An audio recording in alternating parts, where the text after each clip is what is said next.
Halo Sobat Belajar, bersama lagi sama Kak Dia nih di sini. Oke, hari ini pada kesempatan yang ceria ini kita akan sama-sama belajar. Kakak akan mengajak Sobat Belajar buat sama-sama belajar mengenai ekonomi maritim. Mungkin sebelumnya kita udah pernah bahas ya Sobat Belajar mengenai ekonomi maritim.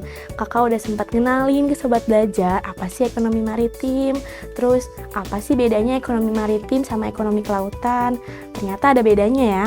Kalau ekonomi kelautan itu dia lebih menekankan kepada produksi atau misalkan pemanfaatan sumber daya alam gitu untuk akhirnya sebagai penunjang faktor produksi kayak gitu. Nah, sementara kalau ekonomi maritim itu jauh lebih dari sekedar pemanfaatan sumber daya alam yang ada di laut. Ekonomi maritim itu dia mengenalkan atau misalkan mengatur pembangunan infrastruktur yang ada di laut. Misalkan ada pelabuhan, ada tol laut dan sebagainya macam yang lain-lainnya gitu. Nah, kalau singkatnya kalau ekonomi kelautan itu kata kuncinya ikan mungkin ya. Terus kalau ekonomi maritim kata kuncinya kapal atau pelabuhan. Biar Sobat Belajar tuh bisa ingat-ingat perbedaan antara ekonomi kelautan sama ekonomi maritim. Nah, itu mungkin kilas balik dari kakak mengenai pengenalan waktu itu yang pernah kita lakukan atau pernah kakak jelaskan gitu ke Sobat Belajar mengenai perbedaan antara ekonomi kelautan dan ekonomi maritim. Nah, kesempatan hari ini kita akan membahas lebih dalam mengenai ekonomi maritim itu sendiri nih. Nah, Sobat Belajar, tonton terus ya video penjelasan dari kakak. Sobat Belajar, karena sekarang belajar itu mudah, ayo belajar.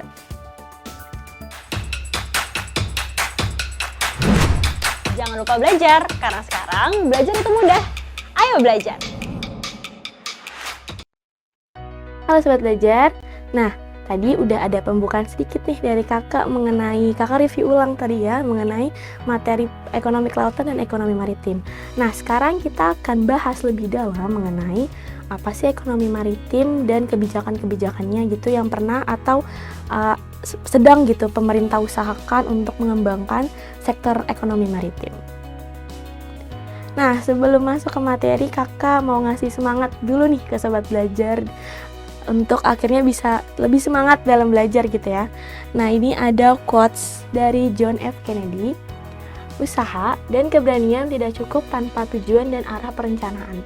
Nah, jadi di sini maksudnya apa sih? Jadi Sobat Belajar sebelum melakukan atau merencanakan itu atau melakukan perjalanan gitu contohnya, pasti kan merencanakan dulu nih kira-kira mau melakukan perjalanan kemana kayak gitu.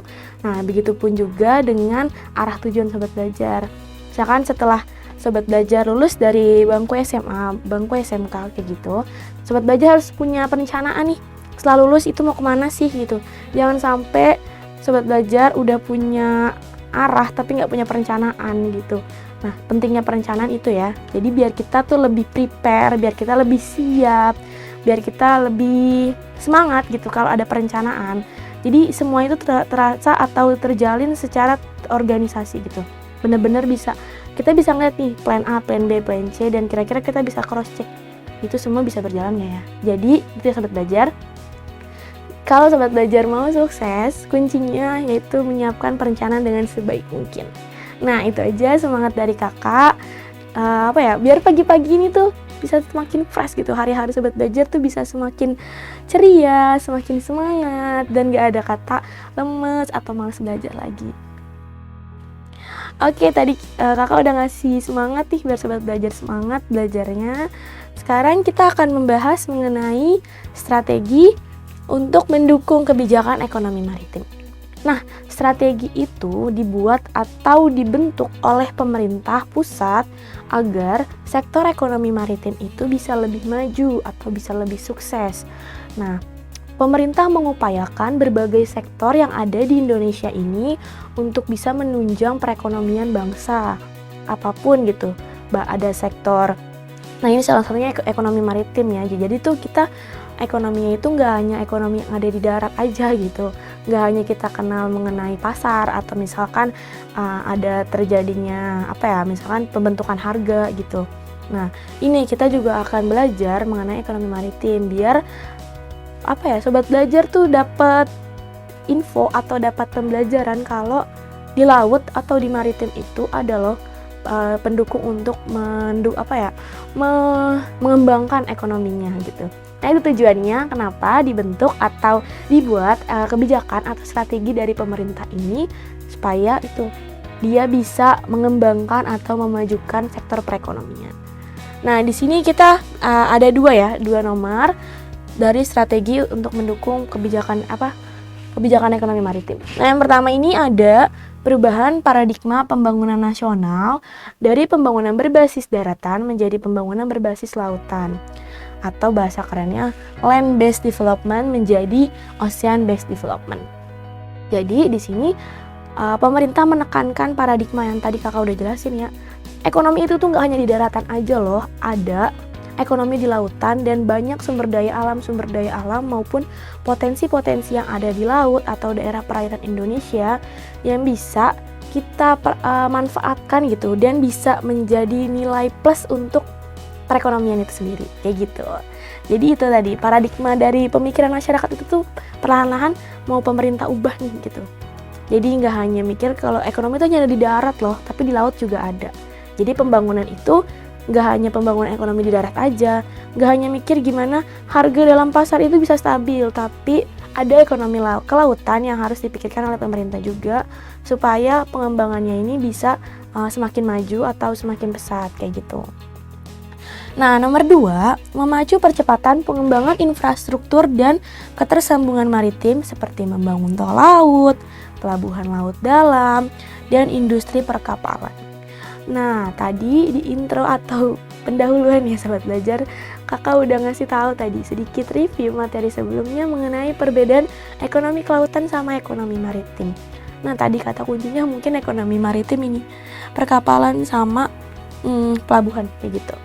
Nah, mungkin masih bingung ya atau masih awam sama apa sih Kak tol laut gitu. Nah, kakak akan jelaskan atau singgung gitu mengenai tol laut biar Sobat Belajar tuh ada bayangan gitu apa sih tol laut, jadi biar nanti diskusi sama teman-temannya tuh enak. Nah, tol laut itu yaitu jalur penyeberangan antara pulau satu dan pulau yang lainnya yang dilalui oleh lautan. Maksudnya yang dilalui oleh kapal via lautan kayak gitu ya. Nah, tujuannya untuk apa diadakan tol laut? Supaya pendistribusian produksi atau misalkan barang mentah untuk atau misalkan kayak bahan-bahan sembako gitu ya yang diproduksi misalkan dari Jakarta bisa didistribusikan ke wilayah-wilayah pelosok. Nah, mungkin kalau kita menggunakan transportasi udara itu biayanya relatif mahal. Makanya akhirnya pemerintah menerapkan atau membuat adanya tol laut ini gitu untuk pertama tadi pendistribusian bahan-bahan kebutuhan pokok bisa merata ke seluruh Indonesia dari Sabang sampai Merauke. Jadi bisa dipastikan kalau ekonominya itu bisa secara adil kayak gitu. Jadi nggak cuma di Jakarta maksudnya, di Jakarta atau di Pulau Jawa aja nih yang ekonominya tuh meningkat, tapi harapannya tuh ada kemerataan atau keadilan terhadap sektor ekonomi dari Sabang sampai Merauke. Kalau ekonominya udah adil, pasti nanti kedepannya atau memberikan dampak lebih positif gitu ya terhadap pembangunan ekonomi secara nasional gitu. Nantinya Indonesia bahkan bisa punya potensi untuk menjadi negara maju, nggak hanya negara berkembang aja gitu. Jadi itu ya tadi strategi yang nomor 2 mengenai tol laut atau pelabuhan laut dalam, logistik dan industri perkapalan. Nah, untuk adanya tol laut pasti dibutuhkan ini ya, pelabuhan gitu. Nah, contoh dari tol laut yang ada di Jakarta nih, kakak kasih contoh ya. Itu adanya di Pelabuhan Tanjung Priok, Sobat Belajar. Pelabuhan Tanjung Priok itu merupakan pelabuhan yang diresmikan oleh pemerintah pada tahun 2016 menjadi pelabuhan skalanya internasional. Jadi di situ di Pelabuhan Tanjung Priok itu bisa mengirim atau menerima barang-barang dari luar negeri untuk akhirnya dikonsumsi atau disebarluaskan, didistribusikan ke wilayah-wilayah Indonesia yang lain kayak gitu. Jadi Pelabuhan Tanjung Priok itu merupakan pelabuhan berskala internasional, baru diresmikan oleh Bapak Presiden Jokowi itu ya pada tahun 2016. Nah, itu sekedar informasi. Jadi itu merupakan salah satu itu ya bukti nyata gitu dari strategi ini, memacu percepatan pengembangan infrastruktur. Nah, selain pelabuhan-pelabuhan yang ada di Jakarta tuh kayak Pelabuhan Tanjung Priok, ada pelabuhan-pelabuhan lain yang sarana dan prasarananya itu juga ikut dikembangkan oleh pemerintah. Tujuannya itu tadi untuk bisa mengembangkan jalur pendistribusian gitu biar menjadi lebih efektif. Nah, ini mungkin ada gambar ya Sobat Belajar. Di sini ada 7 pilar kebijakan kelautan Indonesia. Nah, ini nih. 7 pilar kebijakan. Nah, salah satunya ada nih, ekonomi, infrastruktur dan peningkatan kesejahteraan. Jadi ekonomi maritim masuk ke 7 pilar kebijakan kelautan Indonesia. Masuknya ke bagian ini nih ya Sobat Belajar. Nah, nih laut ini tuh bisa kita berdaya gunakan tuh. Banyak banget ya sektor-sektornya yang dirasa tuh bisa menguntungkan negara Indonesia karena kita negaranya tuh 70%-nya itu wilayah perairan daripada daratan kayak gitu. Lanjut, di sini ada dua strategi yang lainnya ya. Indonesia menyiapkan 5 pelabuhan besar dalam menyambut ASEAN Connectivity. Kemudian disiapkan kerangka regulasi yang sesuai dengan semua pihak. Nah, di sini tuh Indonesia, Bapak Presiden gitu menyiapkan strategi untuk membuat 5 pelabuhan besar. Tadi contohnya Pelabuhan Tanjung Priok ya, untuk menyambut ASEAN Connectivity yang skalanya itu udah skala ASEAN gitu, skala negara-negara dalam lingkup Asia Tenggara.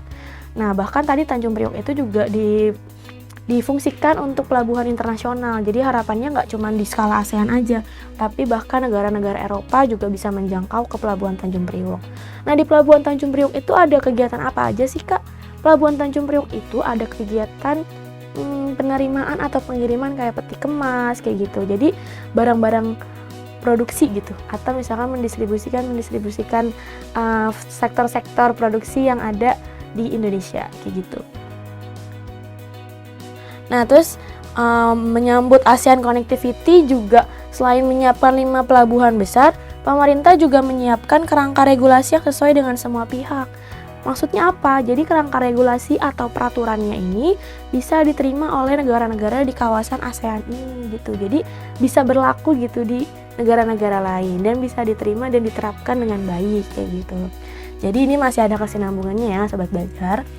Nah, untuk ASEAN Connectivity selain nyiapin 5, terus ada kerangka regulasinya juga nih yang disiapin. Jadi bisa semakin optimal gitu kebijakan ekonomi maritim ini. Nah, 5 pelabuhan besarnya itu ada dan tersebar di seluruh Indonesia gitu. Nah, sekarang mungkin kakak baca berita gitu ya, kalau pemerintah juga membangun pelabuhan-pelabuhan di daerah timur Indonesia, seperti di Papua, di Maluku, kayak gitu. Tujuannya yaitu untuk bisa pemerataan pendistribusian barang dan jasa. Karena kita tahu ya, mungkin di daerah-daerah timur Indonesia itu tuh masih banyak banget kesenjangan ekonomi gitu. Harga barang-barang di sana tuh cukup mahal, bahkan tuh kayak ngerasa mahal banget ya. Kayak air mineral di sini mungkin paling mahal 5.000, di sana tuh bisa sampai 50.000 atau bahkan lebih gitu kan. Karena itu pendistribusiannya itu tuh masih dirasa susah, makanya harga barang-barang di sana tuh relatif mahal ketimbang harga-harga barang di Jakarta maupun di Pulau Jawa. Oh ya, ini sebelumnya ada gambar. Nah, ini nih Pelabuhan Tanjung Priok nih ya Sobat Belajar, biar kebayang Pelabuhan Tanjung Priok tuh kayak gimana sih nih, Port of Tanjung Priok. Nah, selanjutnya tadi kita udah bahas strategi, sekarang kita akan membahas mengenai kebijakan pembangunan ekonomi maritim. Nah, kebijakan ini bertujuan untuk menguatkan strategi atau untuk mengoptimalisasi strategi yang sudah dibuat oleh pemerintah. Kebijakan-kebijakannya ini ada beberapa dan ini kita akan bahas 3 dulu. Pertama, pemerintah mempunyai kebijakan untuk membangun sekolah pelayaran dan perkapalan. Contohnya yaitu ada ini, Sekolah Tinggi Ilmu Pelayaran. STIP ini mungkin udah ada banyak ya, nggak hanya di Jakarta gitu. Ada beberapa di daerah-daerah lain gitu. Nah, selanjutnya memberikan pelatihan kepada para nelayan. Pelatihannya itu apa sih Kak? Mungkin nelayan diberi edukasi gitu mengenai bagaimana cara penangkapan ikan yang benar dan bagaimana cara pengolahan ikan yang benar gitu. Karena banyak banget nih kasus yang terjadi di Indonesia, nelayan-nelayan yang kurang bertanggung jawab, yang menangkap ikan menggunakan cara-cara yang salah. Iya, dia mendapatkan sebanyak-banyaknya ikan, tapi malah jadi merusak habitatnya ikan di dalam laut. Misalkan bisa merusak terumbu karang kayak gitu. Nah, itu kan nanti bakal menimbulkan kerugian jangka panjang ya. Mungkin jangka pendeknya ya yang lebih terasa itu malah positifnya gitu kan, karena nelayan bisa mendapatkan ikan sebanyak-banyaknya, tapi jangka panjangnya itu habitat ikan di lautan itu menjadi terganggu ekosistemnya. Selanjutnya melakukan patroli laut. Nah, patroli laut di sini tuh dilakukan oleh TNI AU ya biasanya ya. TNI AL, Angkatan Laut gitu. Nah, patroli laut di sini tuh tujuannya untuk apa sih? Tujuan dari patroli laut ini tuh biar pemerintah tuh bisa melihat gitu, atau misalkan bisa mencegah, bisa mencegah negara-negara lain atau bahkan oknum-oknum yang berbuat emang sengaja untuk berbuat licik gitu ya, untuk mengambil sumber daya alam di Indonesia dan diolahnya secara tidak benar, atau pengambilannya secara tidak benar atau ilegal kayak gitu. Jadi patroli laut itu tuh fungsinya untuk itu, jadi biar mencegah nggak ada namanya kapal pencuri gitu. Nah, selanjutnya ada 4 nih sobat belajar kebijakannya. Ada melakukan penindakan terhadap kapal pencuri. Nah, tadi patroli laut udah dilakukan, ternyata ditemukan nih ada kapal pencuri. Nah, kita tadi udah melakukan pencegahan. Nah, ini juga kalau udah terjadi ada kapal pencuri ya kita harus melakukan penindakan. Nah, mungkin penindakan ini contohnya yang pernah waktu itu Bu Susi Pujastuti selaku Menteri Kelautan dan Perikanan yang pernah terapkan, yaitu ini ya, tenggelamkan kapal. Nah, itu merupakan salah satu contoh dari penindakan kapal pencuri. Jadi itu salah satu konsekuensi gitu yang diterima oleh kapal-kapal pencuri atau oknum-oknum yang berbuat tidak baik atau ilegal gitu terhadap kekayaan alam di Indonesia. Nah, itu salah satu contohnya. Kemudian ada melarang beroperasinya metode penangkapan yang merusak ikan. Yang tadi udah kakak singgung, itu kan tadi nelayan udah diedukasi nih, kemudian nelayan udah diedukasi, selanjutnya diberikan larangan atau dibuat peraturan yang melarang operasinya metode penangkapan yang merusak ikan. Contohnya menggunakan pukat harimau atau melakukan pengeboman malah. Iya, ikannya terjaring secara banyak, tapi tadi kakak bilang ekosistemnya malah jadi rusak dan itu berdampak sangat jangka panjang dan bisa merusak habitat di laut. Coba bayangin kalau laut Indonesia pada kayak gitu, pada tercemar, pada rusak. Gimana coba kan? Jadi sumber daya alamnya juga ikut terganggu dan malah bisa mengganggu atau mengganggu perekonomian di Indonesia kayak gitu. Nah, selanjutnya ada memberi bantuan pendanaan kepada nelayan. Tadi udah memberi edukasi, selanjutnya nelayan juga diberi bantuan nih.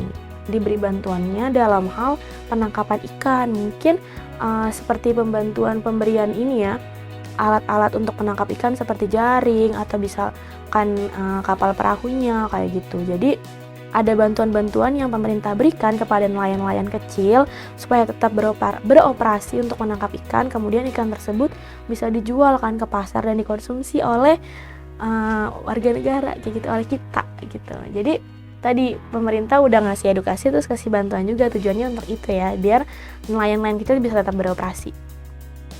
Nah, ini ada lagi terakhir nih ya, membangun infrastruktur pengolahan ikan. Nah, tadi ya yang udah kakak jelasin juga, ngedukasi nelayannya itu tadi bisa dilakukan dengan ngasih tahu nih kalau ada loh teknik-teknik pengolahan ikan yang dilarang. Nah, kemudian biar gimana sih nelayan itu bisa pandai atau bisa terampil dalam mengolah ikan. Nah, tadi udah dikasih edukasi nelayannya, kemudian pemerintah juga membangun infrastruktur pengolahan ikan. Tadi tujuannya biar ikannya itu tetap fresh sampai ke tangan konsumen gitu.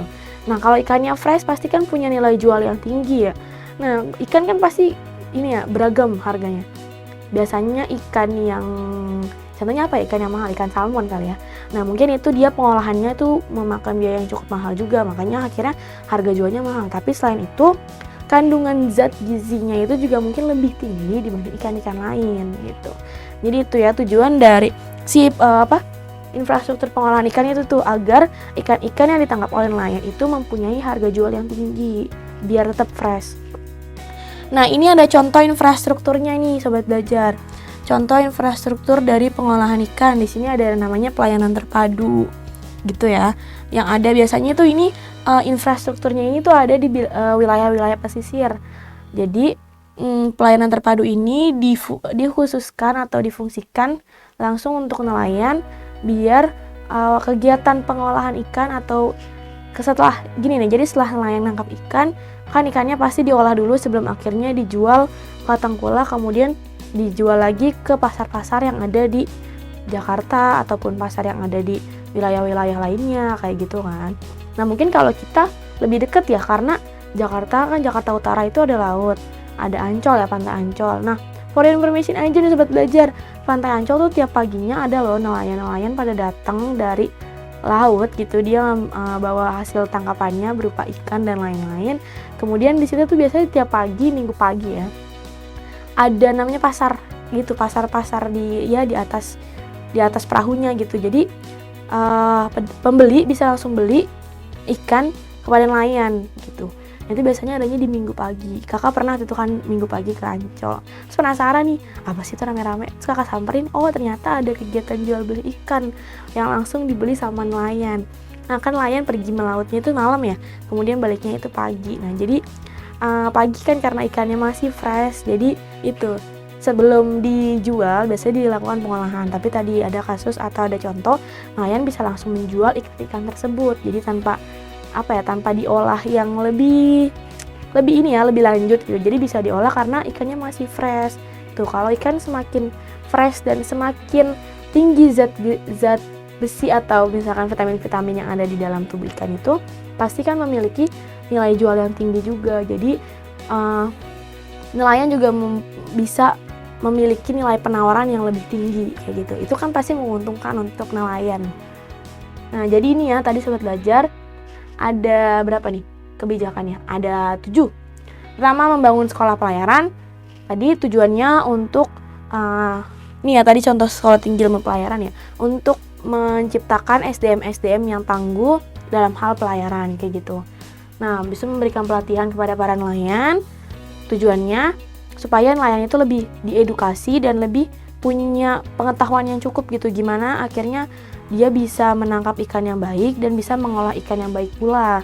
Jadi di sini bisa menguntungkan para nelayannya. Terus ini ada patroli laut, tujuannya itu bisa mencegah adanya kapal-kapal atau oknum-oknum yang melakukan penangkapan ikan secara ilegal. Nah ini melakukan penindakan terhadap kapal pencuri, tujuannya agar kapal pencuri itu atau oknum-oknum yang melakukan penangkapan ikan secara ilegal itu tuh bisa jerak. Jadi dia nggak mau ngelakuin lagi, karena kalau nggak ada penindakan biasanya manusia tuh cenderung ya udahlah nggak ada hukuman gitu, nggak ada yang harus ditindak. Jadi manusia tuh mikir kalau apa yang dilakukannya itu tuh ya udah bener-bener aja, bukan sesuatu hal yang salah atau merugikan.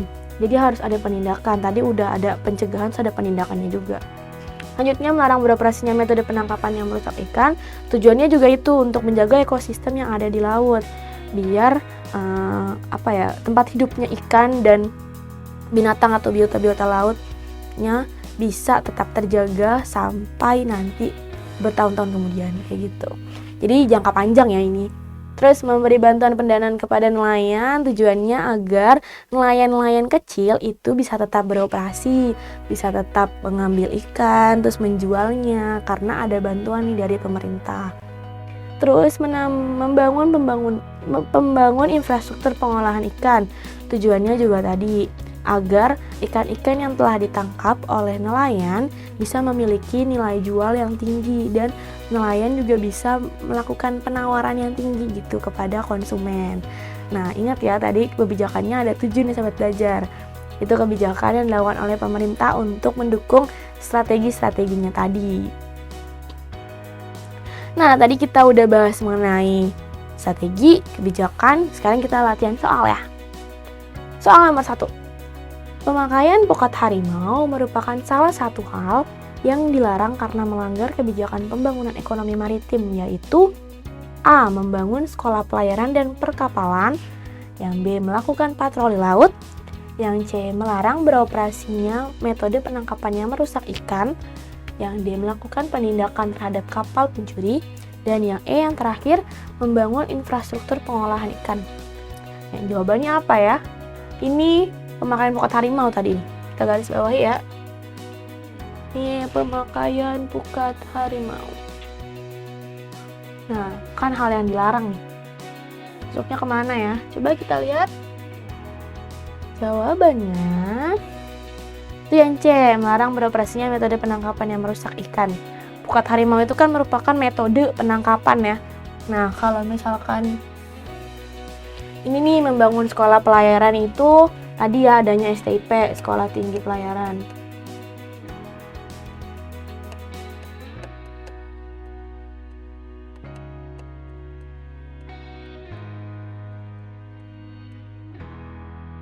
Nah, terus ini patroli laut. Terus kalau penindakan terhadap kapal pencuri tadi contohnya yang pernah diterapkan oleh Bu Susi Pujastuti yaitu tenggelamkan kapal.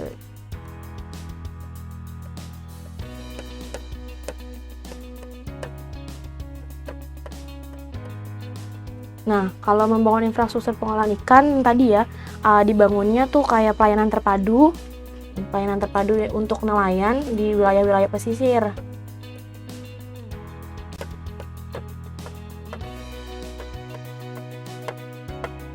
Oke.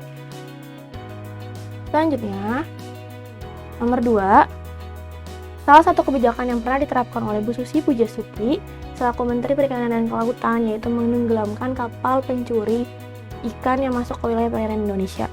Pernyataan tersebut merupakan salah satu contoh dari kebijakan yang tadi itu kita udah singgung ya.